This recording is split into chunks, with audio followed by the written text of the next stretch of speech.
Friends, आज हम trigonometry table को समझेंगे। जनरली होता ये है कि आप ट्रिग्नोमेट्री वैल्यूज याद तो करते हैं लेकिन बीच में भूल जाते हैं, है ना। तो हमको सिर्फ एक ही ट्रिग्नोमेट्री रेशो की वैल्यू याद करना है, बाकी सभी वैल्यू को हम ट्रिक के समझ करके निकाल लेंगे एक सरल ट्रिक के माध्यम से, ठीक है। क्योंकि बहुत जल्दी है, मतलब याद तो होता है लेकिन भूल जाते हैं। तो चलिए देखो, हमें 0 से लेकर के 90 डिग्री तक ट्रिग्नोमेट्री रेशो की वैल्यू याद करने के लिए सिर्फ आपको साइन की वैल्यू याद करना है। तो कैसे, ध्यान देंगे। आप साइन 0 की वैल्यू 0 होती है, साइन 30 की वैल्यू 1/2, साइन 45 1/√2, साइन 60 की वैल्यू होती है √3/2 एंड साइन 90 की वैल्यू होती है 1। आपको सिर्फ यही वैल्यू याद करना है। उसके बाद हम कॉस की वैल्यू निकालेंगे। तो उसको कैसे करेंगे, ध्यान दो। इसकी दो ट्रिक है।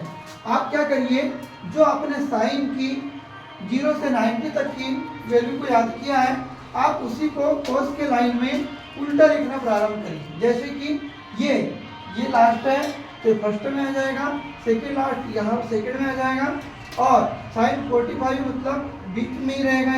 ये जो 1/2 है ये साइन 60 की जगह आ जाएगा, और साइन 0 की वैल्यू लास्ट में चले जाएगी। एक तो पहली विधि हुई। सेकेंड मेथड ये भी हो सकती है कि देखिए 1 2 3 4 5, हमारे पास 5 कॉलम है।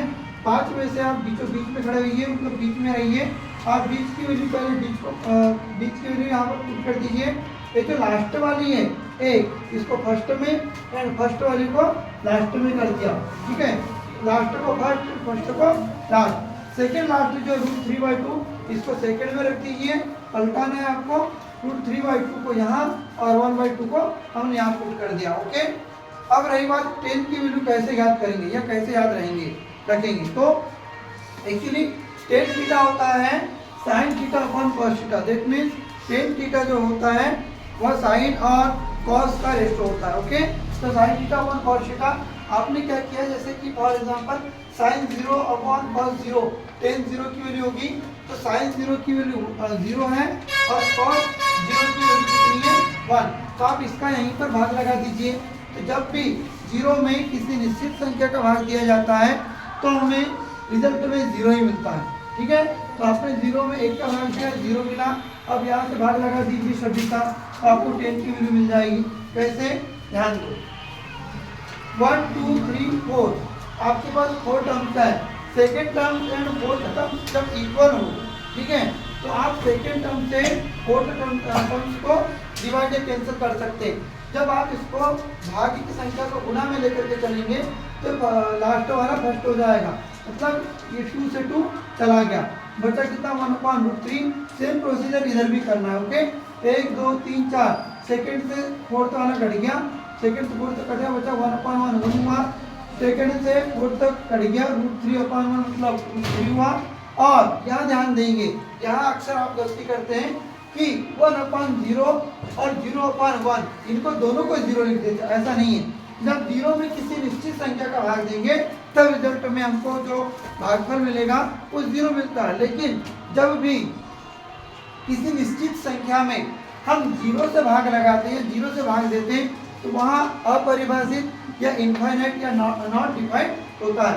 तो यहाँ पर 1/0 की वैल्यू कितनी हो गई, इनफाइनाइट। सेम प्रोसीजर आप यहाँ भी करेंगे। अब कोसेक थीटा के लिए, सेक थीटा के लिए और कॉट थीटा के लिए वैल्यू कैसे याद करेंगे, बस आपको पलट देना है, ओके। कैसे पलटना है, ध्यान देंगे। देखो साइन, एक्चुअली कोसेक थीटा होता है 1/sin थीटा, मतलब साइन का उल्टा कौन होगा, कोसेक। तो जो कोसेक थीटा है, कोसेक थीटा 0 का उल्टा, और 0 का उल्टा मतलब 1/0, 1/0 ही होगा। तो इसका इन्वर्स करेंगे तो 1/0, ठीक है। और 1/0 की वैल्यू आपको कितनी मिली थी अभी, इनफाइनाइट। बस आप इनको पलट दीजिए, बस ये हो जाएगा 2/1 मतलब 2, ये √2/1 मतलब √2, ठीक है। उसके बाद में ये चला जाएगा ऊपर और ये नीचे, इनको बस पलट दो। 1/1 का उल्टा 1/1 ही होगा, ओके। तो एक ही हुआ। सेक का भी वैसे ही करना है, मतलब इसका उल्टा 1/8 1, इसको आप पलट दीजिए, इसको भी आप पलट दीजिए, ठीक है। इसको आप पलट दीजिए, 2/1 हुआ। और कहाँ गया आपका 2/1, जीरो। अब जीरो का उल्टा अभी थोड़ी देर पहले देखा आपने 1/0 और 1/0 की वैल्यू कितनी होती है? इनफाइनाइट। ठीक है, आ गया आंसर। अब आप देखिए लास्ट वाला बचा cos थीटा। देखो 10 का उल्टा cos होता है और 0 का उल्टा क्या होगा? 1/0 और 1/0 की वैल्यू कितनी आई थी हमारे पास? इनफाइनाइट। ठीक है, इसका उल्टा कर दीजिए √3/1 1 को तो लिखना है नहीं, ये 1 का उल्टा तो 1 ही होगा, वर्गमूल 3/10 √3/1, इसकी भी वैल्यू कितनी हो जाएगी? 1/√3। ठीक है, अब यही बात 1/इनफाइनाइट थी। सर ये कैसा करें? तो जो 1/इनफाइनाइट होता है ना, ये 0 होता है, ये 0 होता है। कैसे? देखो इसका उल्टा लिए थे आपको 1/0 का उल्टा को 1/0 का रिजल्ट मिला इनफाइनाइट, जब उसको उल्टा करेंगे तो वापस से कितना मिल जाएगा? 0। ये आंसर आ जाएगा आपका 0। तो आपने क्या सीखा? 0 से लेकर के 90 तक, 0 से लेकर के 90 तक की वैल्यू आपने फाइंड किया। ठीक है,